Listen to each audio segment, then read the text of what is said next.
Students, today's topic is dimensional analysis and its application.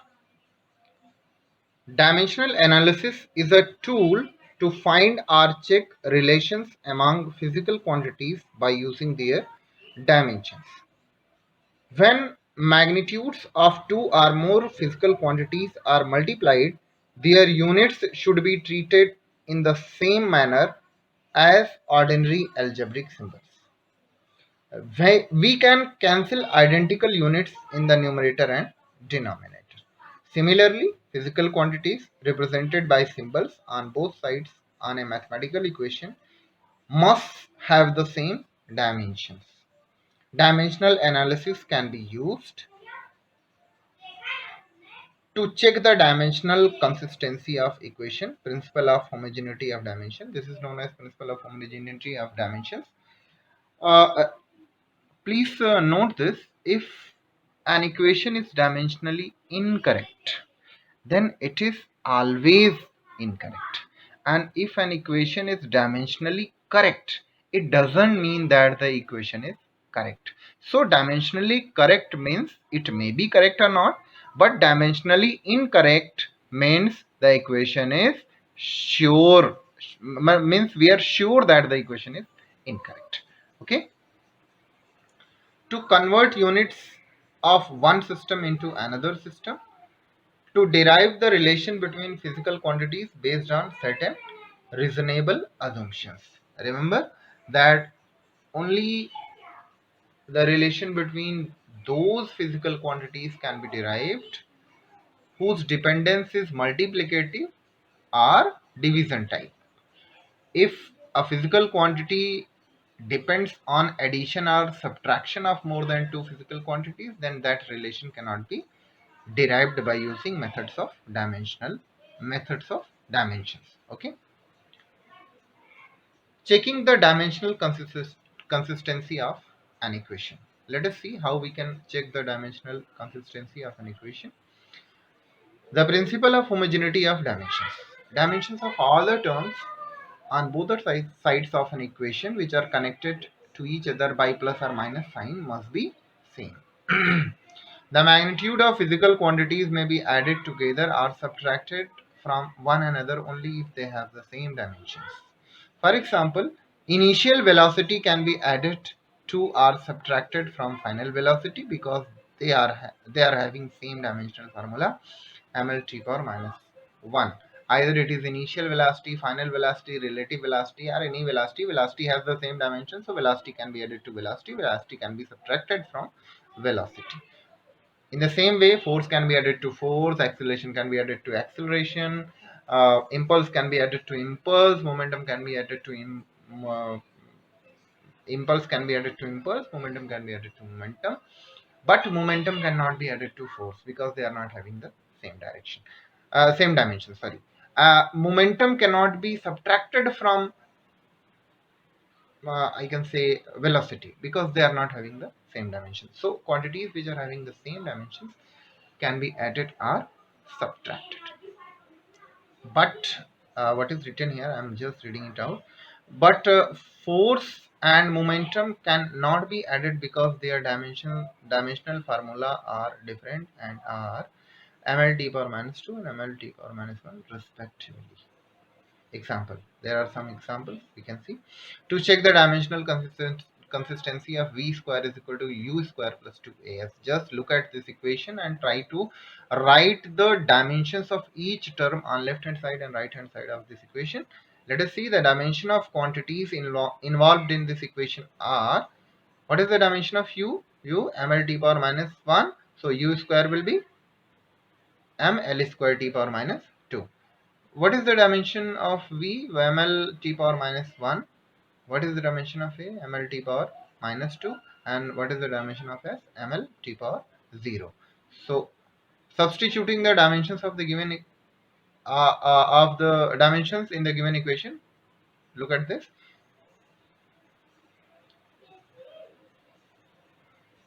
ml square t power minus 2 is equal to ml square t power minus 2 plus ml square t power minus 2. Just look at this. All the three terms are having same dimension. So dimensionally this equation is consistent this equation is dimensionally correct. Just look at this. If we remove 2 from the equation, means if we write this equation as v square is equal to u square plus 2as,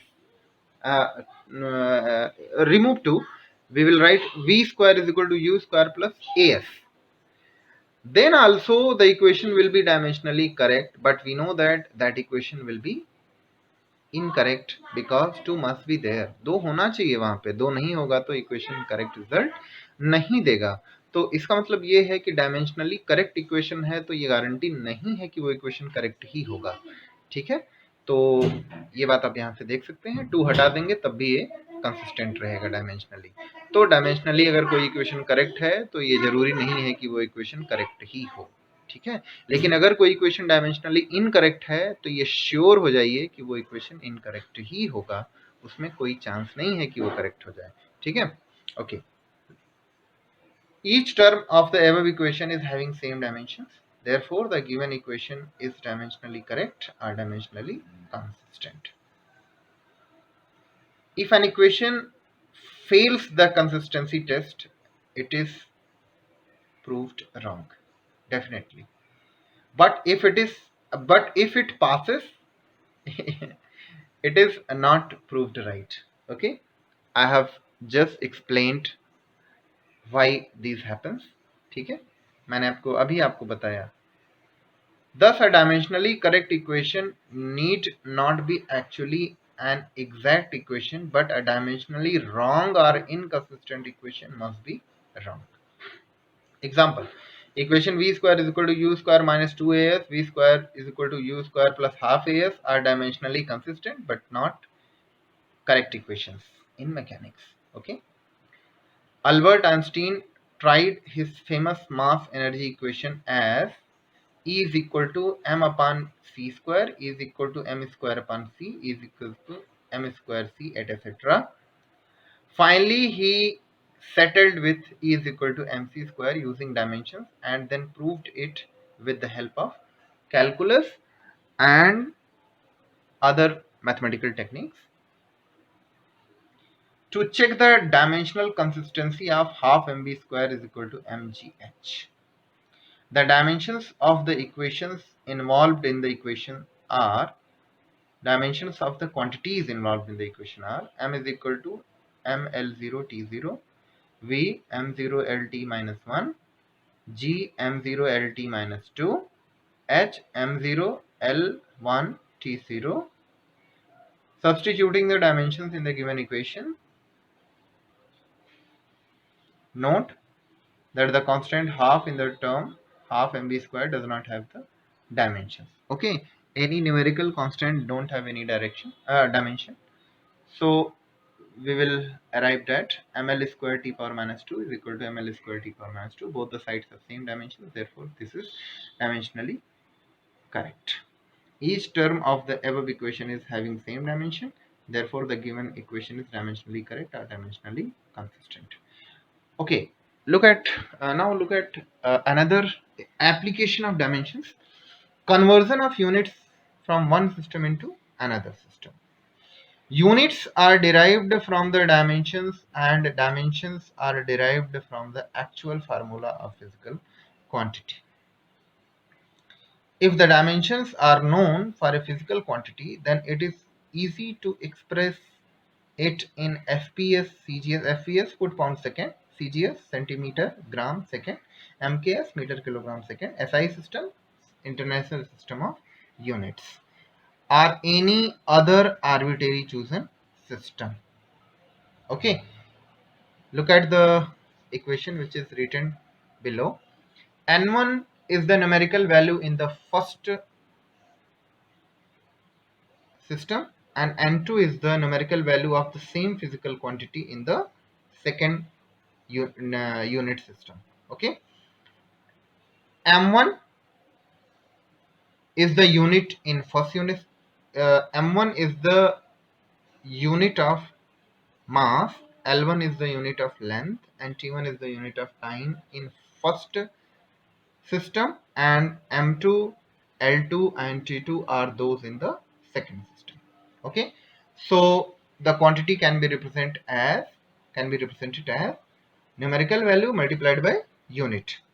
If the quantity has the dimensions of A, B and C in mass, length and time, then the quantity in first system can be written as N1 M1 power A, L1 power B, T1 power C, and this will be equal to N2 M2 power A, L2 power B, T2 power C. So therefore the numerical value of the quantity in second system is equal to N1 M1 by M2 power A, L1 by L2 power B, T1 by T2 power C. C is outside here. N1 and N2 are the magnitude in the respective system of units. Smaller the unit, bigger the magnitude of a physical quantity, and vice versa. Smaller the unit, bigger the magnitude of a physical quantity, and vice versa. For example, 1 meter is equal to 100 centimeter. Meter is the unit of length in MKS system. Centimeter is the unit of length in CGS system. Okay. Centimeter is a smaller unit. Meter is bigger unit. So 1 meter is equal to 100 centimeter. Just look at this. When unit is smaller, numerical value is larger. Okay. 1 meter is equal to 100 centimeter. So numerical value in CGS system is 100, whereas unit is centimeter. So numerical value has increased, unit has decreased. Okay.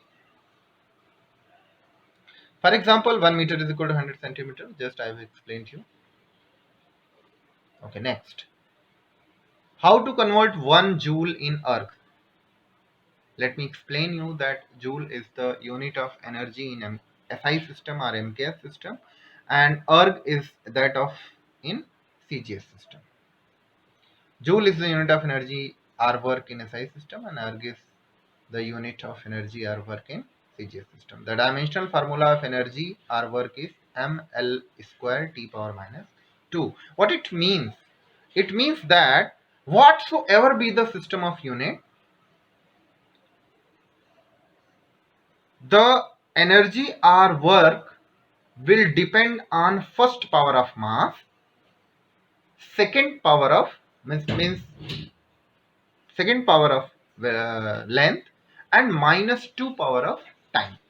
Whatsoever be the unit in that system, if we want to represent the unit of energy or work in that system, we just have to raise the power 1 on the unit of mass, we have to raise the power 2 on the unit of length, and we have to raise the power minus 2 on the unit of time to get the unit of work or energy in that system of unit. For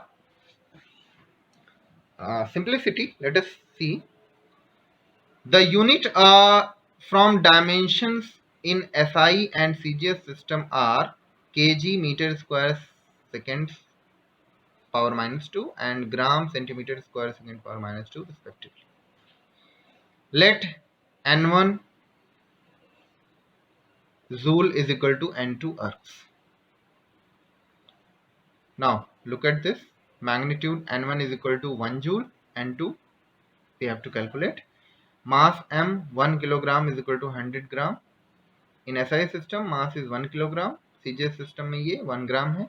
Length is 1 meter, CGS system 1 centimeter. Time दोनों में second है. Okay. The dimensions are 1, 2 and minus 2 in mass, length and time respectively. Okay. So let us use this formula. N2 is equal to N1 M1 by M2 power A, L1 by L2 power B, T1 by T2 power C. So A is 1, B is 2, C is minus 2. Okay. So substitute these things, we will get N2 is equal to 1, as you see 1000 gram by 1 gram or 100 centimeter by 1 centimeter power 2, 1 second by 1 second power minus 2. So at the last we are getting N2 is equal to 1000 into 100, and finally we are getting 10 power 7. So N2 is 10 power 7. What is N2? N2 is the numerical value of uh, numerical value which is equivalent to 1 joule of energy or work in CGS system. So 1 joule energy or 1 joule work in SI system is equivalent to 10 power 7 ergs in CGS system. Okay, 1 joule is equal to 10 power 7 ergs. Okay, to convert 1 Newton into a system where mass is measured in milligram, length in kilometer, and time in minute. Look at this, Newton or kilogram meter per second square. This is the unit of force, is the unit of force in SI system, and milligram kilometer per minute square is the unit in new system. Okay, look at this. In the new system, the unit will be milligram kilometer per minute square. The dimensional formula for force is ml t power minus 2. Okay, let n1 Newton is equal to n2 milligram kilometer per minute square. Okay. Okay. So these are the numerical values. Just substitute the numerical values in this formula. We will get 1 Newton is equal to 3.6 into 10 power 6 milligram kilometer per minute square. Okay.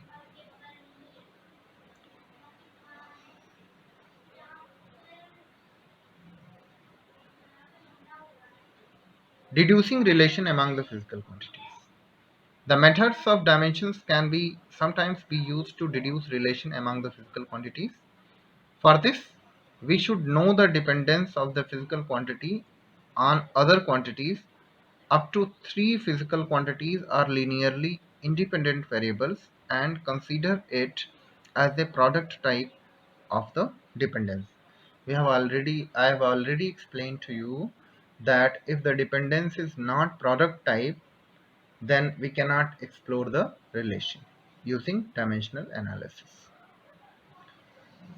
Consider a simple pendulum having a bob attached to a string that oscillates under the action of the force of gravity. Suppose that the period of oscillation of the simple pendulum depends on its length, mass of the bob m, and the acceleration due to gravity g. Derive the expression for its time period using method of dimensions. Okay, the dependence of time period t on the quantities L, G, and m as a product may be written as t is equal to k L power x m power y g power z. Let that the time period is equal to this much. Okay, we have considered the dependence as product type dependence, where k is the dimensionless constant and x, y, z are the exponents. The dimensions of the quantities involved in the equations are: mass is having ml0 t0, length ml t power minus m0 l t power minus 2, g ml t power minus 2, and t m0 l0 t. Okay, substituting these dimensions in this equation, finally we will get ml0 t is equal to m power y l power x plus z t power minus 2z. Now the dimensions of both the sides must be same, so y should be 0, x plus z should be 0, and minus 2z should be 1. Equating the dimensions on both the sides, we have y is 0. So if we solve this, we will get x is equal to half, y is equal to 0, z is equal to minus half. Substituting these values, we will get t is equal to k L power half g power minus half. So finally we are getting t is equal to k under root L by g. The value of k is 2 pi, and it is determined from other methods. Okay, so finally we have got t is equal to 2 pi under root L by g. Now remember students, the value of dimensionless constant in a relation cannot be found out using the method of dimension. Okay, so these are the some applications. In the next class, we will see next application.